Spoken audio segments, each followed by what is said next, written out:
Exatamente. E as mulheres ministras salvaram o que poderia ser um grande erro do Poder Judiciário, ou seja, do Supremo Tribunal Federal. As ministras Carmen Lúcia e Rosa Weber recolocaram ali no trilho comum de como deve ser o Supremo Tribunal Federal, guardião da Constituição. O Supremo detém ali o poder de controle constitucional. O Augusto já diz muito bem, já disse tudo sobre a claridade ali do intuito e da ideia do Constituinte. Logo depois, Marcelo, do processo constituinte e da promulgação da Constituição, Ulisses Guimarães nos recebeu na sua casa e deu de presente a cada um dos jornalistas. Eu fiz a cobertura ali do processo constituinte, naquela época eram poucos jornalistas, e ele deu de presente a cada um histórico dos debates na Constituinte. E aí ele dizia, como Montesquieu, sobre a intenção das leis, o espírito das leis, ele estava mostrando que, se no futuro, quando houver alguma divergência, recorra a esses debates, né, que são aquelas discussões e propostas no plenário, e você verá o espírito das leis. As leis são vivas, disse então o doutor Ulisses, numa reunião pequena com vários jornalistas, em que ele deu de presente ali os anais, né, da Constituinte, que é a parte da Constituição não publicada, mas que acabou naquele resumo, né? E lá estava muito claramente de que não havia nenhuma intenção do legislador, ou seja, do Constituinte originário, a ideia de permitir a reeleição na Câmara e Senado. Isso porque a Câmara vinha de presidentes que ficavam 3, 4 mandatos, e isso não era bom, viciava a casa, criava grupos de poder, e a inércia em política é uma força muito grande, né? Então é verdade, a Constituição é clara, não havia nenhuma intenção.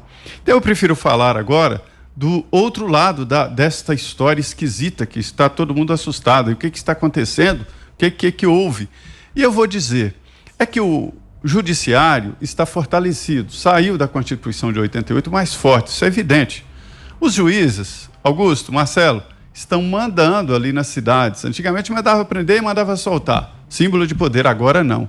Além de mandar prender e mandar soltar, o juiz define onde fica o ponto de ônibus, onde a escola será instalada, tudo isso, salários de servidores públicos, como deve ser isso, como deve ser aquilo, transporte escolar, né? Tudo isso o juiz está mandando nas pequenas cidades. Quando um juiz se alia a um promotor, aí é que toma conta e manda no prefeito, né? E no Supremo Tribunal Federal, em curso, está aquele, vamos dizer, o debate sobre a mutação constitucional.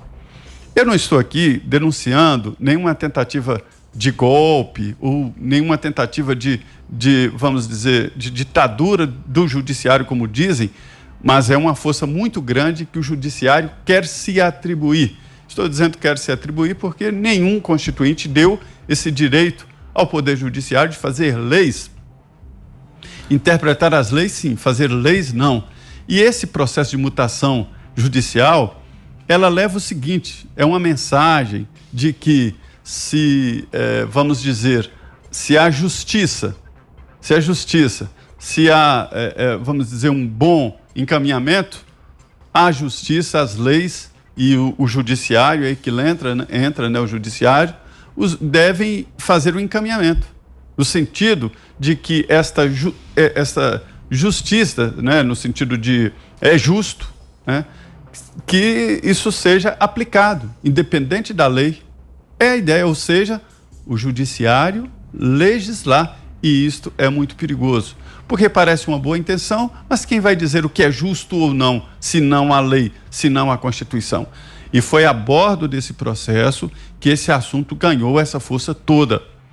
Integrantes do judiciário entendem, veja bem, não sou eu que estou dizendo, estou fazendo análise, de que o Rodrigo Maia é importante, é bom para o momento do país, porque faz um contraponto com o presidente Jair Bolsonaro e reforça o meio político, e que seria bom que ele continuasse. Da mesma forma, Davi Alcolumbre. Então, esta foi a decisão. Qual era o caminho? E encontrar um meio legal de permanecer isso aí. Veja que ponto chegamos. A frase que eu ouvi de uma maneira, vamos dizer, romantizada, é o seguinte: Zé Maria, a justiça tem que encontrar o caminho da justiça, do justo, como um rio que corre para o mar. Ele circunda montanhas e acaba encontrando o seu caminho natural para o mar. Agora veja, os ministros e judiciário em geral encontrando justiça e depois adequando as leis, ou seja, essa tal mutação do judiciário, né? A bordo disso que foi. E as ministras, as mulheres ministras, mostraram que este não é um bom caminho, porque é possível, sim, em determinados momentos, usar ali as brechas da lei, mas de uma maneira tão clara e tão agressiva, isso poderia ser cobrado mais tarde. Se não há uma obediência da lei para, vamos dizer assim, determinado setor, não pode haver para outro setor. E isso poderia facilitar no futuro que outras pessoas pudessem desrespeitar a Constituição. E isso o judiciário não pode permitir. E é por isso que eu trago aqui um trecho do discurso do presidente da Constituinte, e na época da Câmara, Ulisses Guimarães, no ato de promulgação da Constituição de 88. Esses argumentos aqui foram usados pelas ministras Rosa Weber e Carmen Lúcia durante esse julgamento virtual. E, na ocasião, o doutor Ulisses disse o seguinte: quanto a ela, se referindo à Constituição, discordar, sim. Divergir, sim. Descumprir, jamais. Afrontá-la, nunca. Traidor da Constituição é traidor da pátria. Conhecemos o caminho maldito: rasgar a Constituição, trancar as portas do parlamento, garrotear a liberdade, mandar os patriotas para a cadeia, o exílio e o cemitério. Portanto, as ministras trouxeram, os ministros do Supremo Tribunal Federal, a razão e dizer assim: olha, temos que ter limites. Através de um discurso muito complicado e técnico, a ministra Rosa Weber falou, e é uma interpretação minha, né? Nós temos que ter vergonha na cara e não provocar a esse ponto. Então foi isso que aconteceu. E os ministros admitiram o óbvio, ficaram um final de semana discutindo o significado de vedar e chegaram que vedar é vedar mesmo, proibir.